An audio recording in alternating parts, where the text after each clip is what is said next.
Welcome, Alia. Thank you, We thank you. brought out the sun for you. Thank you. Hi. Hello.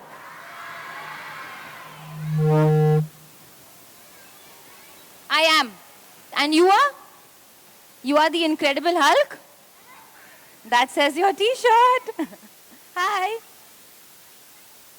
You got a gift for me and my daughter? What is it? Oh, that's so sweet. She's got me a gift for me and my daughter Raha. And I've got a gift for you all. Oh, you want to give me the gift? Thank you.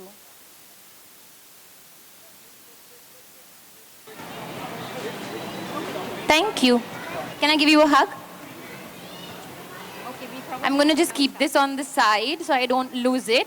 Okay, I know it's very hot, so I'm going to get right to it. So we're all here today for the Storyverse Children's Lit Fest, first time happening at JWD. Thank you so much to JWD for hosting this.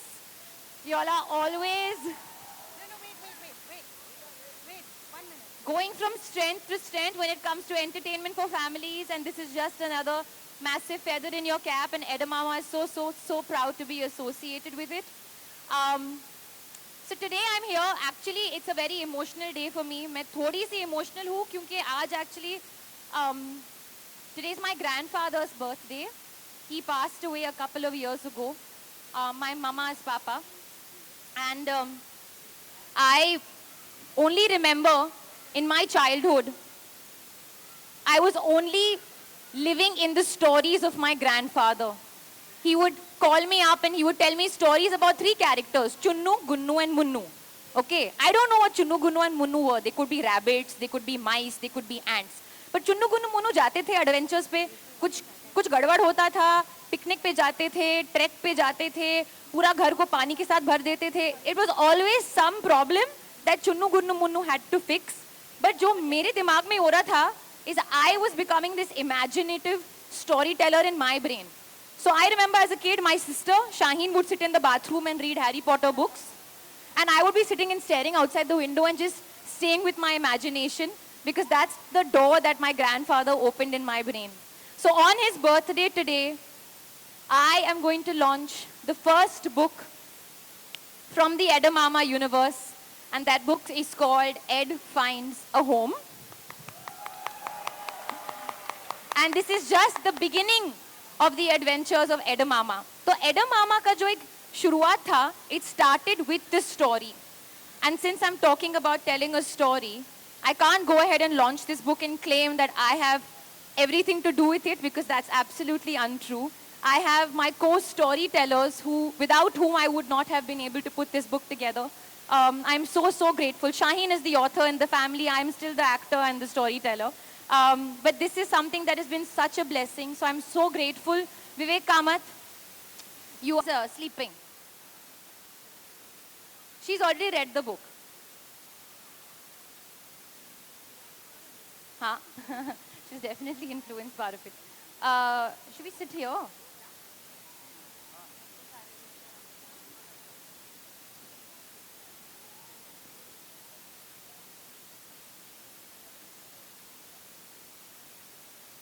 Okay, so we're going to do a little reading. Feeling a little nervous.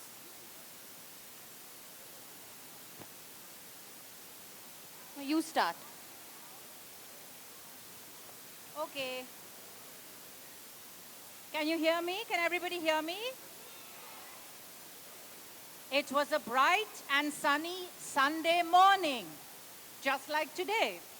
A time to play football, a time to eat ice cream, a time to be happy. But not everyone was happy, or so thought the crow as he flew over the beach. There was a little dog on the beach. He was sitting next to some boxes, bottles, and torn wrapping paper. He looked frightened, he looked hungry, and he looked very lonely.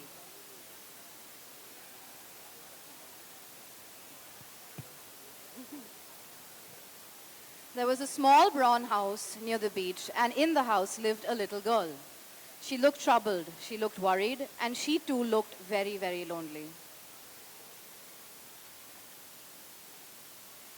It was a busy beach. People were playing, eating, walking, and talking. A woman came up to the little dog. "Are you lost? Are you hungry?" she asked kindly. "Please take me home," cried the dog. But the woman only heard woof, woof, woof. She patted the little dog and left. Things were busy in the small brown house too. The mother was working, the father was cooking, and the little girl was quietly listening.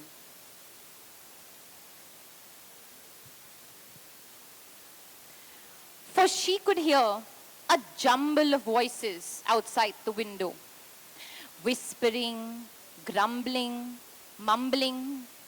But who was talking? There was no one around, just the birds and the trees. "Please stop," cried the little girl. But the voices did not stop.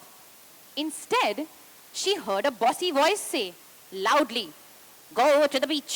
There is someone who needs your help." The girl jumped. She looked around. All she saw was a crow. And crows don't talk. And then she wondered, who needs my help? So she quickly ran towards the beach. At the beach, she saw some boxes, some bottles, torn wrapping paper, and a dog. The most beautiful dog in the whole wide world. He was brown and white with eyes like molten chocolate. "Why are you all alone, little dog?" asked the girl. The little dog said nothing. He had talked all day, but nobody listened. Tired and sad, he closed his eyes. When he opened his eyes, the little girl was still there.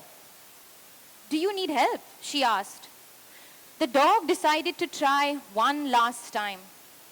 "Nobody wants me," he said. "I have nowhere to go." The little girl was shocked.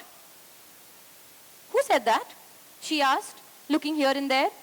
There was no one around, only the dog. And dogs don't talk. "Who said that?" the little girl asked again. "I did," said the little dog. "But dogs can't talk," said the little girl. "Of course we can," exclaimed the little dog. "People just don't know how to listen." Okay, I'm going to stop right here because then nobody's going to buy the book. And then you'll have to buy the book to understand what happened after that. But this is the story about how Ed finds a home, and that is our lead hero and heroine, Ed and the little girl whose name is Alia. In this book, but actually her name is Mama. Okay, what did you all think of the book? I just read a couple of pages. Do you like it? So you basically understood that this girl has a superpower and she can talk to animals. Have any of you ever felt that you can talk to animals? You can? Woof, woof, woof. You talk like an animal, but have you talked to an animal? Like when a dog talks to you, do you feel like he's talking to you? Right? You have a dog at home? How many of you have dogs at home? Okay, how many of you, that's a stupid question, I know, so do I. How many of you love dogs? How many of you love cats? Wow, I'm so happy. You have a cat? You're a great human being. You have a kitten? Lovely. How many of you love animals? How many of you love nature? Okay, that's great. It's lovely. I think you all will love the book. And this is just the beginning, as I said. Thank you so much for coming out here. And please buy the book. Otherwise, it'll get, my dress and all was really wasted to come all the way here. There's a Edamama pop-up. You will find some clothes as well. Yeah, that's it. Anything else? Do I have to do anything else? Yeah. Okay, so we've got a little tree at the Edamama pop-up. And you can put your planet pledge. The planet pledge means your pledge to do something better for your planet. I put my pledge already. And have a great time. Otherwise, you're having a good time. You're happy. I know it's hot, but you're happy. Alia, may I ask you a question? Yeah, you may. Do you have a dog? Yes, I do have a dog. Did your dog say anything to you this morning before you came here? Uh, In dog language. in dog language, he didn't say much. He just looked at me. He was a bit sleepy. But I know he wishes me well. My cat spoke to me in the morning, I think. Yeah. The book is available at Penguin Random House, right opposite. I think we have some signed copies too. I've signed a lot of copies over the last couple of weeks. I was signing about 3 hours a day. So please take a signed copy home. Buy a signed copy. Yeah, please buy a signed copy. Thank you so much for coming. Thank you for my lovely present. Thank you for my cake. And thank you all for being here. And please keep reading, keep learning, keep growing, and just and telling stories and reading stories and being the nice to wonderful the people that planet. you are. Thank you so much. All right, thank you. Wait.